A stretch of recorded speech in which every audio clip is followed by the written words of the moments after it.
with the first album more so, but I wouldn't say definitely for the first album. I'd say it was a fairer comparison to the first album, wasn't it?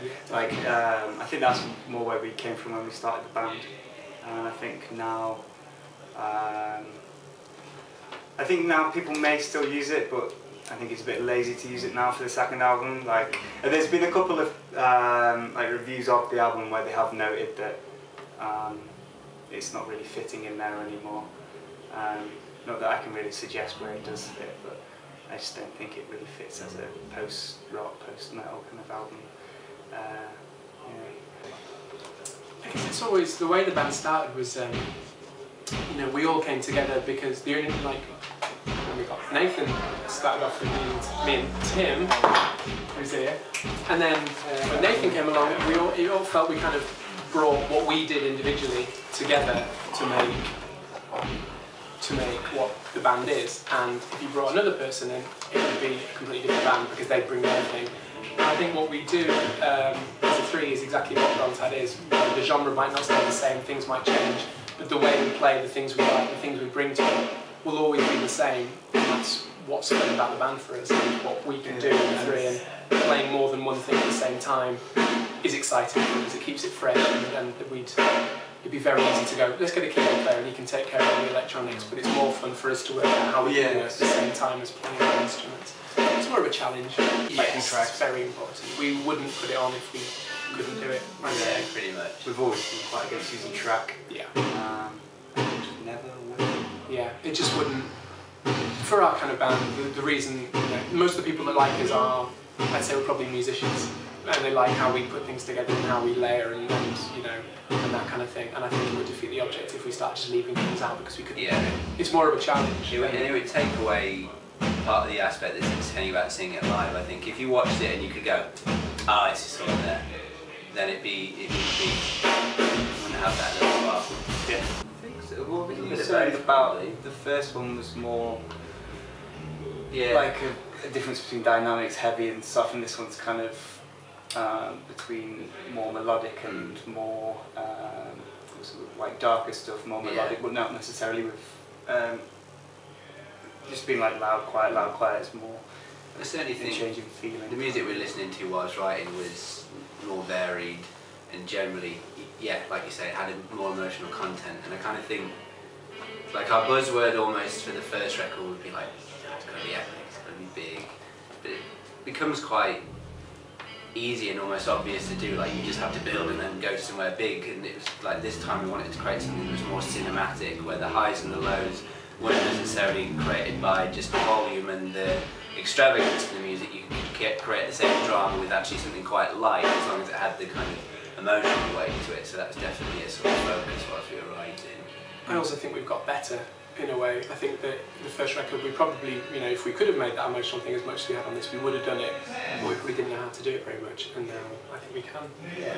There's certainly sort of odd things we wrote initially where you wondered and hard about whether it would be on a Brontide record, and it was just stuff that you had floating around, and then actually it fell into place really nicely. I mean, I think if someone achieves what they want to achieve, they have to stop the band, really. It's that drive to do something new and change and go, oh well, next time we could do this, that keeps the band fresh and exciting. And I certainly think the way we're now experimenting with electronics, personally I feel is a great way that we can start using more, still doing what we do, but using that aspect more and you know, building from where we have this time and making a third record that's maybe probably a little bit further. I would certainly like the direction we've gone on this record, and it's probably more accessible because I think the music we listen to nowadays is slightly more accessible than what we did in the first time, really. We like a lot more pop music and a lot more, you know, radio songs and things, and it's... We're all definitely from a background playing wise as well, where you almost try your hardest to do something that isn't obvious and that is a bit alternative and that is quite technical and challenging, and then actually it's in these last few years that you start clicking onto the stuff that's just so simple and so effective, and including that more good hooks and things, and it's been nice with this this record going, well, maybe before we would have done this, but actually this time let's just keep it pretty straight. Well, that was one of yours. Yeah. I had that for a little while, and I played it to you guys, but totally sort of, I don't know whether this will be a Brontide song or not. I just liked it, And I think we ummed and ahed about it, and I still remember it. I don't feel like it clicked into place until we did the interlude coming out of Knives, the song before it. And as soon as we did that, because we hadn't totally finished that going in to start recording, as soon as we did that and Still Life went into it, it's like, it just fit, and it just worked so well, and it was a really nice moment, and I'm pleased it's in there, because it's sort of, yeah, it's quite a special song, and like, it is different, but I think in the grand scheme of things as the record, it suits the peaks and troughs that it's got really nicely. It's like, it gives it a good... It gives it a second life when the caramel comes back in. Yeah, so yeah. You're not bored of that, with the guitar, drums, bass, you know. I just said Knives and Bare My Bones were Yeah. the two that... I feel like... I think Knives for sure. Yeah, like Knives is more kind of like Limehouse territory, and yeah. I feel like Cabin's relatively akin to something like Coloured Tongues, which we obviously did in that sort of in-between phase that came out, what, like a year after the album? Yeah. It's got a big riff in it, it's got a dance in it in the middle, it's got loops in there, it's everything we do as a band. Yeah. So I can absolutely see why people would think, but, it's a fun one for us, that one. I think it's a highlight on the record in my opinion. Random and varies really, song to song. improvisation. I feel like this record we got to work together more, whether it be in the same room or not. It'd be more of maybe recording demos and sending them off to each other and building up ideas that way. There was a lot of emailing on this record. Yeah.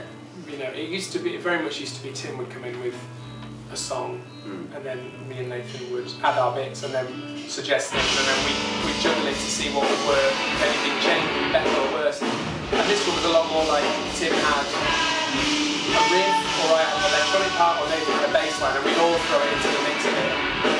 It was a lot more, like, songs like Bare My Bones begins with a melody, which was one of yours, but then I already had the riff at the end, and a few other bits and pieces as well, and it just sort of starts to splice together. So it has got a lot more depth in that sense. Either or. Never a song, they're the hardest things. Yeah, that never works. They're always really towards the end. It's a melody usually, a loop or a melody, and it just, you know, a lot of the time, sometimes it'll be a loop and I'll just start drumming over it and we'll like the wave grooves and build on there. Or like Tim said with Bare My Bones, that was a melody we had left over from another song. But usually some is nice chord progression as well. I like that progression.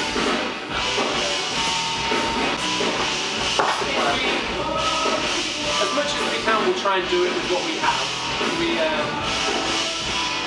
We like trying to make it work with what we have in a way. We could sit on a stage full of gear like Hot Chip, but we can't be bothered. It's too much stuff, and we'll work it out with our stuff. There's already too much stuff. But I've got like a foot pedal which we've named the Florgan, which that triggers samples as well. So Will's got MPC and a drum pad. Nathan plays the drum pad occasionally too, and I've got floor pedals all hooked up by MIDI. Then we can trigger all the electronic stuff and play those lines with. We run it all through an Ableton session. They're all pieces of hardware gear, but we use them all as controllers. And then I, in between songs, select through the patches of what we need for each song. And sometimes when I select a patch, it triggers off a pad, like a bed, which I don't consider tracks. It's just like a keyboard bed or whatever. We'll run underneath while we add all our bits over, and then we'll hit something and it'll change all the sounds across stage. I think for us, MIDI is the best way to do it, simply because we haven't got enough time to be all be fiddling because we're playing the whole time. It means we can still play everything. Yeah, exactly. And, you couldn't run track with the loops and the same way, so everything's still human. I guess it's not consciously done, but I guess that, like, especially with the end of the albums as well, it always starts with a drone. We like it because all the songs are loops, because the record's a whole thing. We like it to feel like the album's a loop. Certainly with the first record, we started with the same keyboard line within the second, and with this, I think they're in the same key. The first two songs, the first and the last song, pretty much the same, near enough the same key, and we kind of to try and feel like you could listen to it again straight away, basically. And bringing the balance back, absolutely. It's nice to.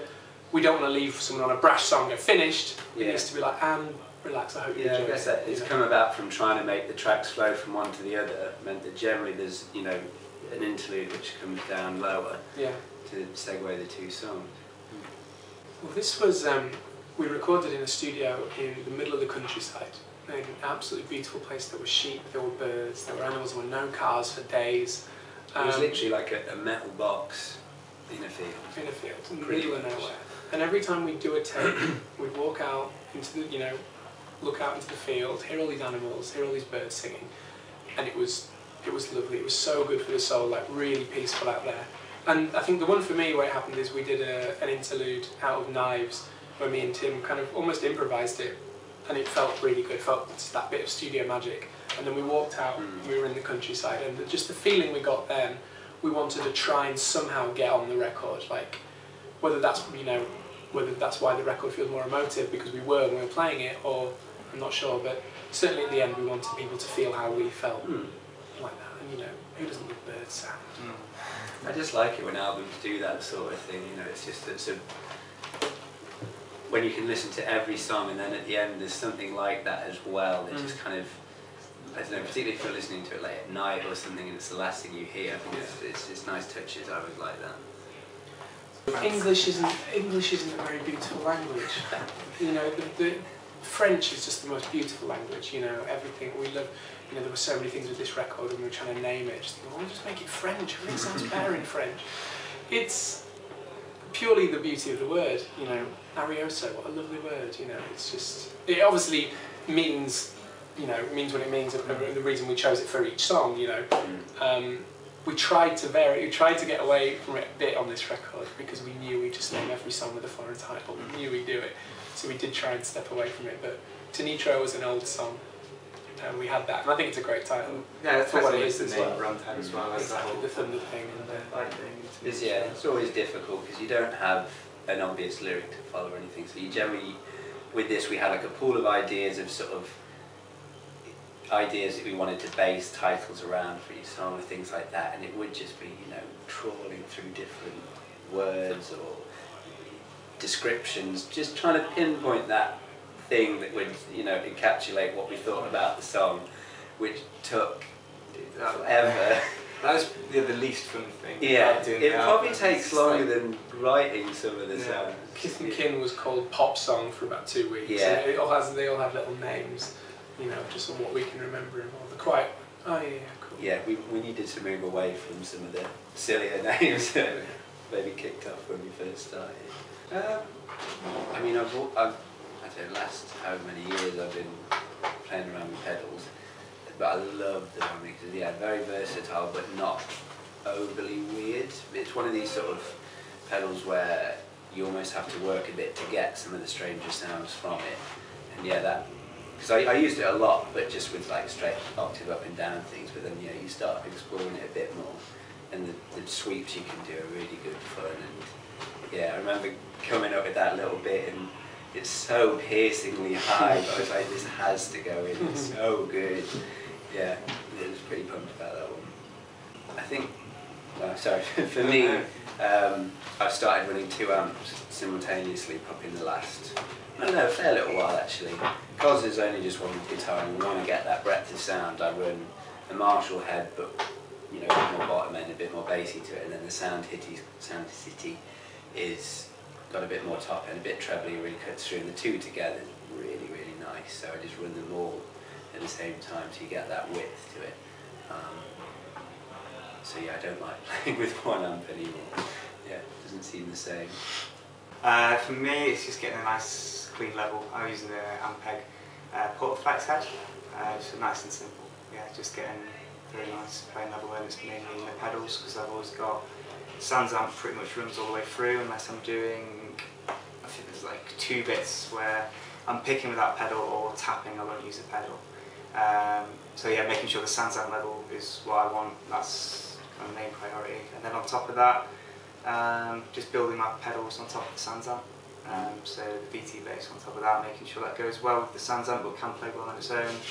And then, I think that's it. And then just a big muff. It's just a big muff, it sounds like It's just constantly twiddling to make sure when certain parts come in, you get them sitting at the right level, because certain things are supposed to take a feature at certain times, and it's relatively, touch wood, unproblematic. I don't want to jinx it.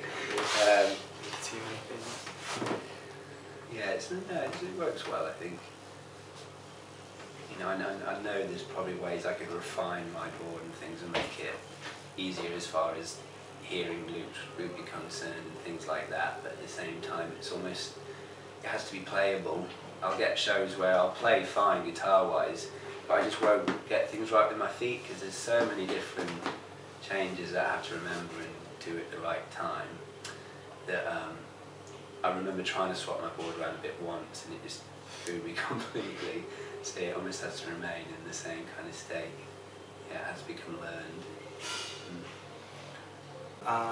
For me, it's just Sans amp with the VT bass on top of it. Yeah, just relatively mid-scooped out, lows and highs a bit higher, and then a bit of drive, bit of gain. Like, very simple. Yeah, and that's what yeah, for like the bigger parts where there's a couple of parts where it's I'm playing a chord progression that Tim's not playing, so it needs to fill out more. So I'll put the fuzz on for that. Yeah, so that's that, and that's pretty much 3 pedals kind of covers everything for me. Yeah, I do. I have a build your own clone overdrive, which is kind of based on like a tube screamer. So that's my kind of middle point between clean, and then I have my rat distortion, which is the real top. So I have, you know, clean, drive, and then the top with the rat. So they work quite well. Yeah, that's great. Yeah. I mean, we did Arctangent, was it? Yeah. In the summer. Yeah. And it was the first year they ran it, and it was just so good to be on a bill where just everyone was in that kind of same mindset. Like, everyone at the festival just seemed it just had such a good atmosphere to it, and it's nice to see it taking a more prominent stage and more bands kind of coming up and through, you know, bigger and better venues and so on and so forth. It's nice, when we started it was a real surprise when we told people we didn't have singing. And then we went through a phase of everybody now having singing. And now people have started having singing again, and there's not as many instrumental bands certainly that we see. We've come out the other end of that, luckily still with our thing. But it is good that it's, you know, it's grown in that kind of sense. It's like, I guess when we started like a festival like Arctangent, we wouldn't have imagined like nobody would go, kind of thing. So it's nice to see that. Like, you kind of have to mix all the bands that would make up a festival like Arctangent into a bigger festival with more obvious bands and things that are, well, for me, less interesting to watch. You'd go and see. So it's nice to see that people are actually interested. And like the bigger festivals almost have stages almost more dedicated to that genre, and like headliners such it, like, and I know, and so I watch you've done bigger bills and like you know, I can't remember, but generally just getting a bigger platform to play on it's great, and you know the people are there, they're really enjoying it. Yeah, I'm very good for seeing. It'd be good. We went to America a couple of years ago. We were planning on going back there again very soon. We still haven't done Europe properly. We played a show in Holland. That's about it. But we want to try and finally do a European tour. We really, really, really want to go and do that. Europe and America for now. We're looking to get the record released in Japan. We want to go back out and move down to there. And just a lot of. We just got to find the time to do it all. Really. Yeah, whatever we can manage, basically, we'd love to do. Yeah. That's a good question.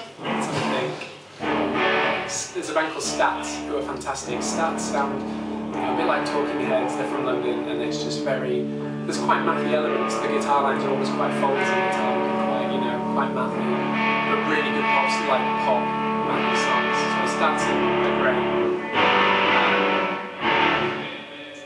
What have we heard lately?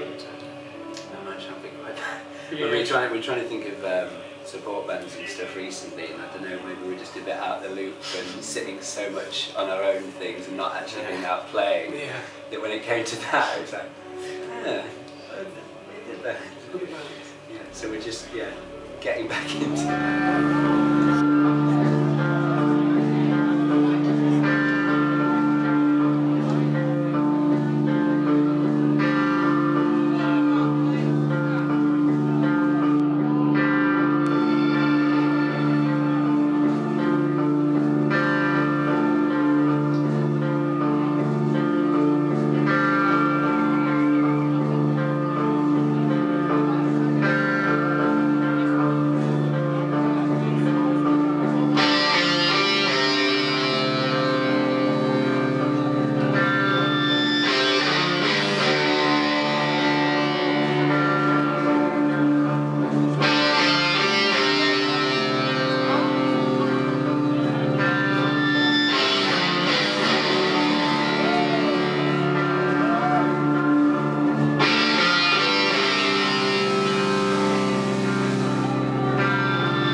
We are Brontide, and you're watching Riff Magazine.